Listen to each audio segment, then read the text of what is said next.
Hey everybody, welcome back to the channel. Since it's no longer Halloween and today is the 1st of November, we'll go ahead and start with some new decorations. I'll get some more decorations there for November as November goes on, but I thought that we can just start with this one. And hey, we're all friends here anyways, right? At least we should be. If we're not, then fight it out in the comments section. That's about all we can do. This is a response tag to Mark Kaufman's open tag that he had asking for 5 travel knives. And so he didn't specify what kind of travel. And so for this, I'm going to base this off more my experience than anything else. But before we start traveling with knives or really anything else, for sure, if this goes more for the US based people, and I'm sure some of you guys probably already know this, but we'll go over it just in case. But always check with the TSA website, because they update and change their rules all the time for flying, and they do confiscate knives on a regular basis. And if you want to try to get your knife back, they're usually on eBay in bundles of 100 or so, because they sell knives that have been seized at the airport all the time. I think Knife Detectors had a couple of videos on that. And so there's that. Also, Knife Rights has an awesome app for your smartphone called Legal Blade. It's for iPhone and Android. And it will have everything for all the 50 states, including city ordinances and stuff in different places. So that's a good resource to have. And like always, check any kind of local laws and ordinances, because that kind of just goes without saying. Wherever you're going to go, you don't want to take something that's going to be taken away. And just one more thing, and this is just more, I guess, on the common sense kind of side of things. If you're going to someplace new, someplace you're not familiar with, a lot of times, even if you have a knife that has a pocket clip on it, just go ahead and let it ride in your pocket, because that way, if you're passing anybody that is, law enforcement or a security guard or something like that, you don't even have to have that conversation. And usually that turns out to be some good advice, because just like you win every fight that you never get into, anytime you don't have to talk to the officials, you're probably going to have a good day. So at least that's my 2 cents. Anyways, let's get on with this tag. So the first one that I have is, there's only a couple of expensive ones, because that was one of the things, Mark was saying, that, if things get seized or taken, you don't want something that's a huge loss. This is the Swiss Army Compact, and it is on the more expensive side, because this is, $40. But I think for an EDC urban carry, this is probably still one of the best knives you have. Because when I travel domestically, I'm usually going to a conference or a class, or going to school, or a business trip of some type. Sometimes I'll go to work in other areas, and so you'll want to have something that has some capability. And this, of course, we'll go through the whole tool set. Gives you, a fantastic, this is the 84 millimeter. So you get the, medium size, good size blade that's on there. And then also you get your multi-tool. And this one's cool because it's a cap lifter and a flathead screwdriver. And if you just use the tip, it is angled enough so you can get a good bite on a Phillips #2.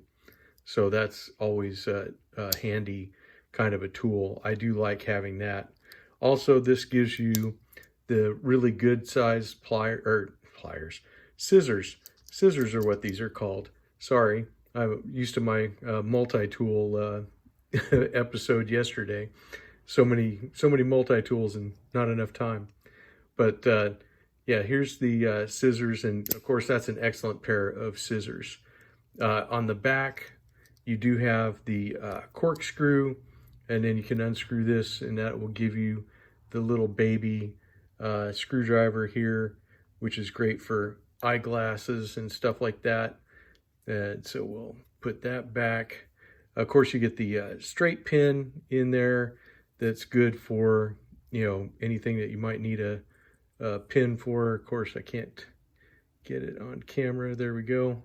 So there's the straight pin, and because these are the plus scales, so that means that you get not only you get the pen and your toothpick and the tweezers. You also get the parcel hook, which some people don't like. It does have a file on the back of this one. And I think the one trick I showed with the parcel is if you needed a pen, you can take it and put it in the channel here where the, let's see if I can do this on camera or not, I don't know. But if you put there it goes, I think it fits like that. There it is. But if you put that in the channel and you close your hook on top of it, now you actually can hold this and, you know, write, and you have something to write with instead of just trying to hold just that little itty bitty piece of a pen. It's basically just almost like just the ink cartridge. So it's very small, very slippy. So let's see if we can put this back.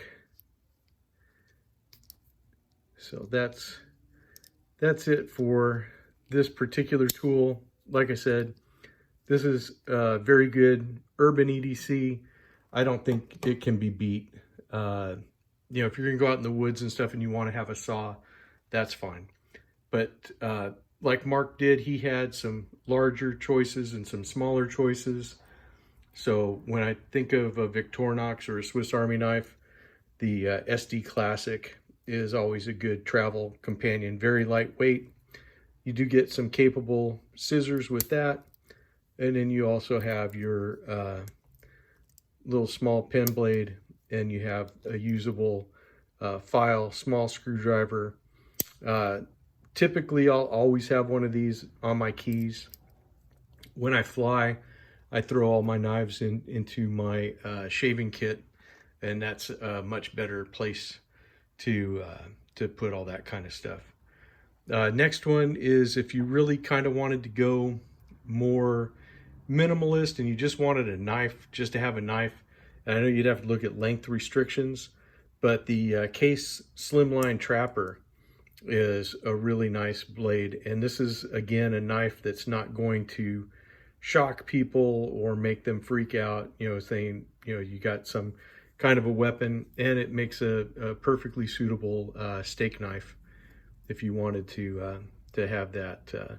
So it's definitely kind of on the large size, but it is very skinny, nice and thin, and it rides really nice, and it's kind of lightweight, and it's not, those are not too expensive either from Case.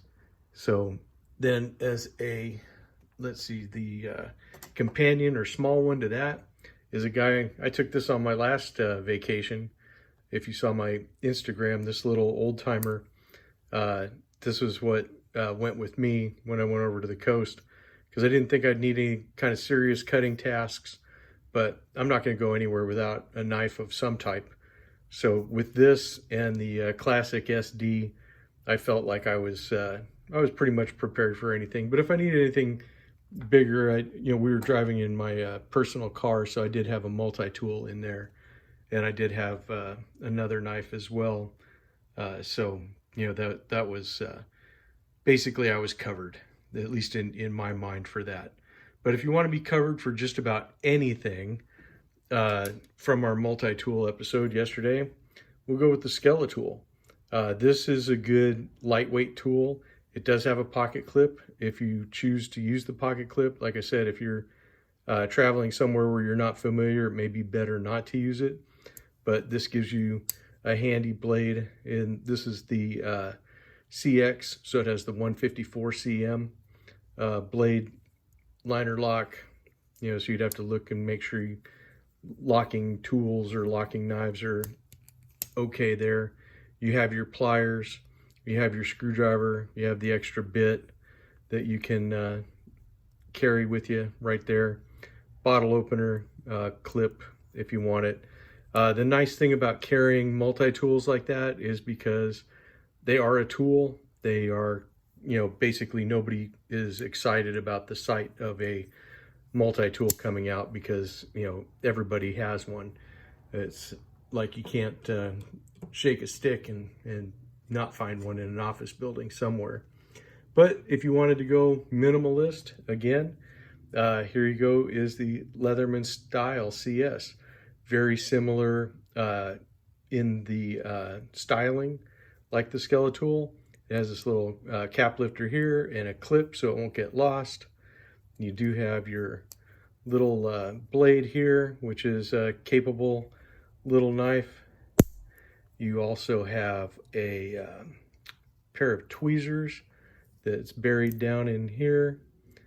So you have that if you need it. And then when you open this up, you get a really nice pair of scissors. And then you also have a file that's on here as well on this side. So you get a really nice nail file and a little, it's kind of not so much a screwdriver tip. You could use it for that, but probably better for cleaning under your nails. Anyways, that would be my multi-tool options that we have. Next, a couple of traditionals, a couple of patterns that I really like and I think are very capable for when you're traveling. Number one is going to be the Canoe. This happens to be a buck canoe, so it's not as expensive as the other ones. But this is a really nice, you got a nice spear point blade here. So you have all the capability of that blade. Plus you have the pen blade, which gives you the option of having a second blade. If the first one becomes dull, if you didn't bring a sharpener or something like that, you'll always have something to cut with, or you can, you know, set a task for each knife, you know, that you're going to cut certain things with one and certain things with another. But that is a good option there. And the small option for that is this little Queen City baby canoe. This is a really pretty knife. Definitely if you're going somewhere that you're going to need to be a little classy, or if you got a night you're going to dress up or something, this is a very perfect knife to take for that. I just love showing off this little guy because it's just such a neat little knife, and it's just a really handy and beautiful piece. One that I think would fit in any environment and would pass muster no matter where you are. The last one is a true working knife, and that is this Roper large Stockman. This is the Ash Viper, and so you get this beautiful clip point blade. Sorry guys, my mind kind of went somewhere else. I don't know why. I guess it's the problems of being old. But then you have this really nice spade blade, and of course you have the sheep foot blade. And so with this knife, there's, you know, it's suitable for any kind of work that requires a knife, anything like that. I mean, this is a really handy, capable piece.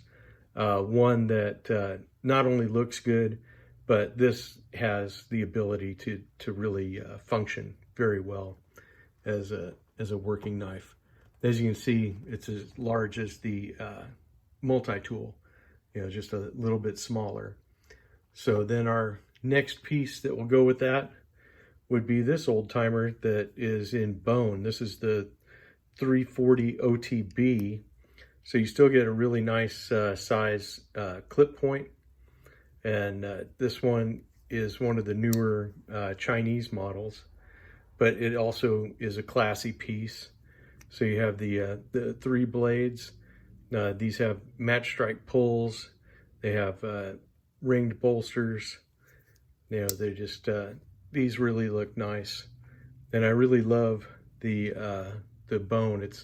It's a nice thick piece of bone, so I mean you really get a good hold on this knife. You know, it's it looks classy, but it's ready to work also. And this is a good knife. This is the medium size Stockman, so it's just a little bit longer maybe than the Style CS. Not too bad, but you know, a very capable knife.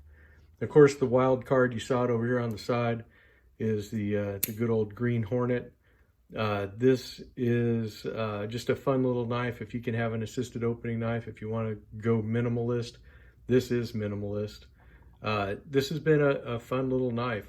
One of the things I noticed about it, if you guys have one or if you get one, last night I flicked it out and I noticed that the blade was wobbling really bad. So I actually had to go and tighten up this little pivot screw. So it uses a T6, and just be aware of that if your blade starts to get a lot of wobble. And it's probably my fault because I think I've flicked this thing open like about, I don't know, 400 or 500 times since I got it. It's just it's a fun little knife. Like I said in my last video, this is the green Hornet. He's been going everywhere with me. He likes to photobomb everything. And the nice thing about it is, as wide as the little stance is, when you have the little flipper tab here, it stands up really nice because it has like a built-in tripod almost. You know, so it's just fun to take places and take silly pictures with definitely a fun little knife. Kind of a silly knife, but hey, if we can't have fun with our hobby, then what's the point? We have to have fun. There should be fun. So anyways, this is my choices for travel. And if I was actually going to travel, to tell you the truth, you know, I'm not taking just one. I'm going to take multiple knives, depending on if I had a dress function, or, you know, this is going to be with me every day, or if it's a working trip, you know, I'm going to take this or this. Either one of these are interchangeable for me. But yeah, those, you can take any of those knives that are on the table, and they will be a perfect companion for any kind of travel trip you do. Now, if we wanted to do a series on camping knives and stuff like that, then I would have some different choices in there, a few fixed blades and, you know, some larger knives. But I think for urban EDC, this should cover you. Like I said, check any local regulations and stuff like that so you don't end up losing your knife somewhere. That is probably the worst thing that can happen to you, because who wants to lose a knife? And even though something may be inexpensive, it still was yours and it was still your property, and now you're gonna have to pay to replace it. And it may be a little more, it may be a lot more than when you purchased it the first time. So anyways, that's my advice. Take it or leave it. Let me know what you guys think in the comments. Thank you for watching my videos. Thank you for subscribing. And I will see you guys in the next one. Bye.